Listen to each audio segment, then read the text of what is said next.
SK जी, मैं आप ही के पास आऊंगी और थोड़ा सा बजट से को भी समझने की कोशिश करेंगे। जो चंद्रयान 3 का बजट था करीब 630 करोड़ रुपए, लूना 25 जो हाल ही में गया लेकिन फेल रहा 1630 करोड़ रुपए।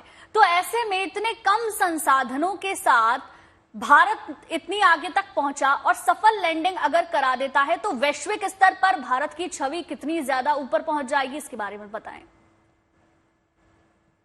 बहुत ही आपका जेन्युइन सवाल है।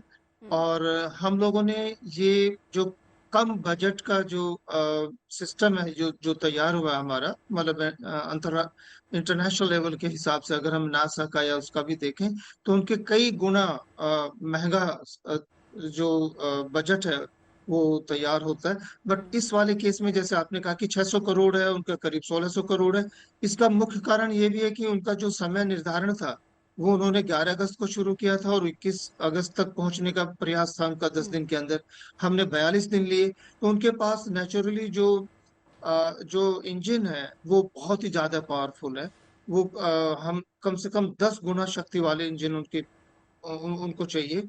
हमें भी भविष्य में अगर इस टेक्नोलॉजी को, समय को कंट्रोल करना है तो नेचुरली हमें बहुत लार्ज स्केल पे काम करना पड़ेगा, अपनी क्षमता को बढ़ाना पड़ेगा उसके अंदर। बट आज की तारीख में हम ये जरूर कह सकते हैं कि हमने कम बजट में उस मुकाम को हासिल किया जो दुनिया कई गुना बजट में तैयार करती है। इसलिए हमारा जो बजट के हिसाब से अगर हम देखें तो जो साउथ एशियन कंट्रीज हमारे यहाँ पे इसरो में एक संपर्क करते रहते हैं, अपने सैटेलाइट्स यहाँ पे लॉन्च कराते हैं।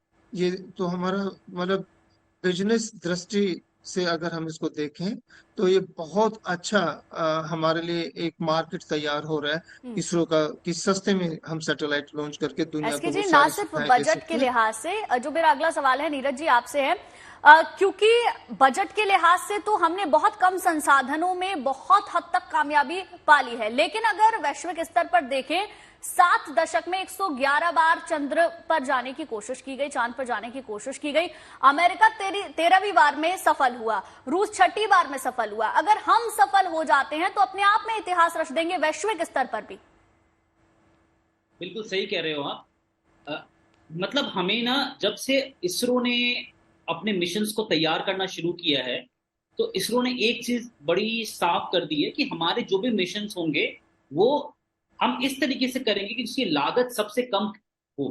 क्योंकि हम दुनिया के लिए एग्जाम्पल सेट करना चाहते हैं कि कम बजट में बट इफेक्टिवली कोई मिशन अगर प्लान सही तरीके से हो, सही तरीके से लॉन्च किया जाए, जैसे डेट्स की फर्क पड़ता है।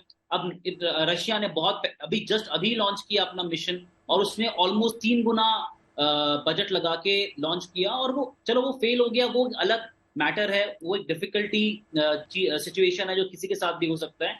बट अगर हम ये कर पा रहे हैं, इसका ये मतलब है हम दुनिया के लिए एग्जाम्पल सेट कर रहे हैं कि अगर फ्यूचर में इसको एज अ, जैसे कहते हैं ना कि हम अगर सिविलाइजेशन बसाना चाहते हैं फ्यूचर में कहीं भी, मून में या मार्स में, moon will be a landing area, मतलब यहां से हम पहले मून तक जाएंगे और मून से फिर हम मार्स पे जाएंगे। सो वहां के लिए वो अपने आप में बहुत बड़ा एक स्टेप रहेगा, जो इंडिया का कंट्रीब्यूशन रहेगा। और अगर इंडिया ने ये टेक्नोलॉजी आगे बता दी कि भाई हम कम से कम बजट में कैसे पहुंच सकते हैं, जो अमाउंट ऑफ लॉन्चेस होंगे फ्यूचर में, उसमें ये बहुत हेल्प करेगा। तो India can be the capital, financial capital in this kind of launches future के लिए, सभी देशों के लिए वर्ल्ड वाइड में। इंडिया ये प्रूव करेगा कि लॉन्च करना अपने आप में, लैंड करना अपने आप में कम पैसों में कैसे पॉसिबल।